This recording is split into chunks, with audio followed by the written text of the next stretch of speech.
is about an hour old. So what else you got over there, Okay, Chris? Rich. We don't, according to their fans, we don't talk about this team at all. We don't talk about Bruno. We don't talk about the Seahawks, Rich. Another dominating performance. Yes. Seems like they've only been doing that. The Sam Darnold mystery oblique, it turned out to be a big nothing burger. And I think the Seahawks are winning the Super Bowl.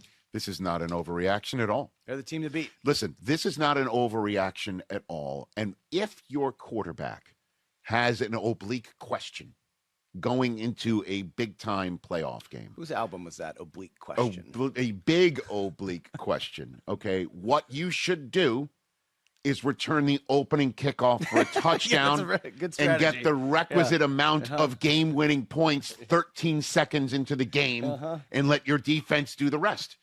By the way, good strategy. Great job out of the Seahawks. That's the way to do it. And by the way, that's why you trade for that guy. That's why you trade for Rashid Shaheed. That's why you do it. Who came on our show? I forget who it was. Called him the Percy Harvin of this team. Oh, good one. You know, like that's what he's doing right now. Great job. Take the pressure right off, you know, and put the defense out on the field. Jeez. Because they're an incredible unit. And they're a unit. They're a wagon. They're not a unit. They're a wagon. So, and with the Texans out, without question, the best defense remaining in these playoffs. Without a doubt. I know the way the Patriots are playing. I get it. I get it. Get out of here. They are so stacked and so good. The Seahawks are winning the Super Bowl is not an overreaction by any stretch of the imagination. I do want to say this, though, to Seahawks fans who feel like you are an afterthought. This is just the media business. I know you're out there up in the Pacific Northwest. Nobody pays attention to you in a world where there's an East Coast sports bias, unless it's college football. Then it's a Southeast, Midwest bias. I get it. I get it. Totally understand. But when you, on a divisional playoff weekend, destroy your opponent, I mean, absolutely obliterate them. The game was a wrap. Probably from the end of the first quarter on, wrap. This thing was a wrap. Yeah. You know, the Niners did score to put a point on the board and give them a little bit of a higher register chance. You never thought this game was close. All of that. But after the Buffalo Bills wound up getting hosed or not hosed, or it was their curse that finally hit them, and the Denver Broncos have their starting quarterback break his ankle, leading to the first ever quarterback in the history of the NFL to not throw a single pass in the regular season, get a start in a championship game. And then the Patriots and the Texans have a snow globe game where there's a bunch of big-time plays. Keyshawn Boutte with one hand. Unreal. Stephon Diggs with two hands. And then sometimes C.J. Stroud throwing with his feet. I mean, all of that happening. And then the Sunday night game hitting with everything happened between the Bears and the Rams and that throw from Caleb and then overtime. You're going to get knocked down the news stack. It's not you. It's us in the media, okay? It's not you. It's us, okay? Please understand this, Seattle fans. You're going to have your day on Sunday against the Rams, and then for you, hopefully, Super Bowl, just breathe, and congrats.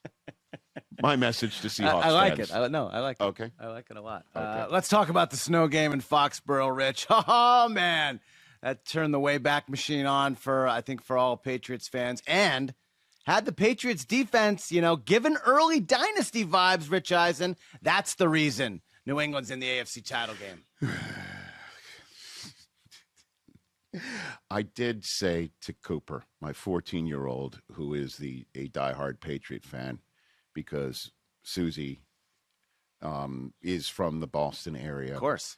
And when Xander, Cooper's older brother, was born, and all the Patriot gear was shown to the house, and Red Sox gear was shown to the house, and Celtics gear was shown to the house, I put my preemptory on the Red Sox stuff, and I'm like, that's out. Yankees are this family's children's baseball team of choice, but everything else, I just could not say you need to be a Jet fan, because I could not. That's good parenting. run the risk of child services, removing my children from my parentage. Well done. Okay. Well done by you. But I did tell Cooper that, when he started just being able to remember Patriots games and start rooting for the Patriots, and that's when Brady started leaving, and then we all know what happened in the first parts of this century. Sure. I told him right now what's happening now is what it means to be a Patriot fan, which is you've got it all set up. The table is completely wired. You've got your coach, you've got your front office, you've got your owner, you've got your quarterback, you've got your roster, and it's all happening. Weird stuff happens in your favor when you have a playoff game, and then your opponents always fall apart.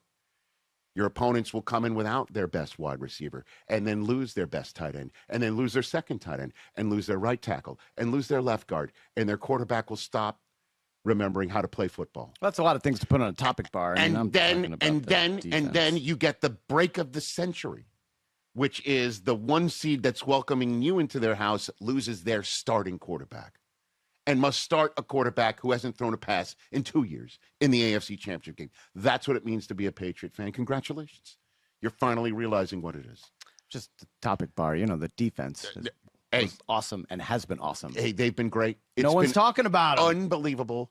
And the way that everything else is shaped up, because Mike Vrabel was hired before Aaron Glenn.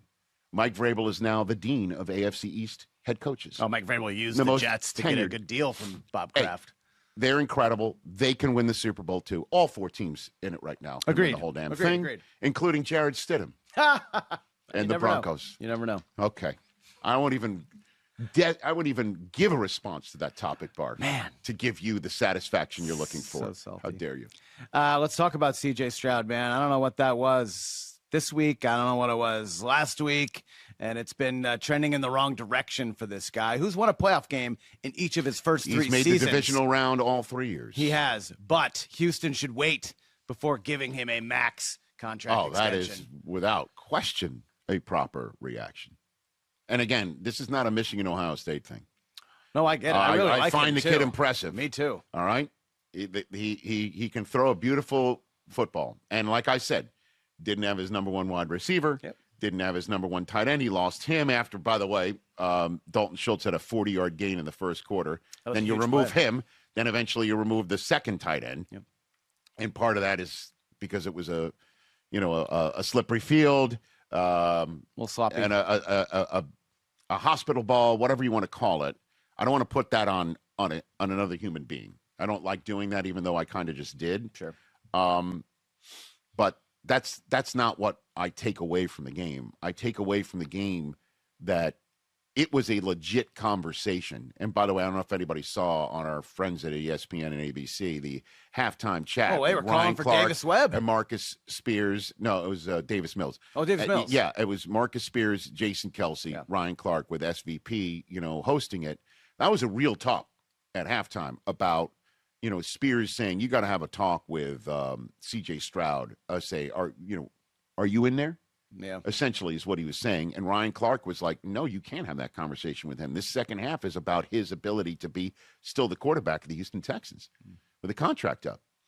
And, and Kelsey was sort of a swing vote in this conversation.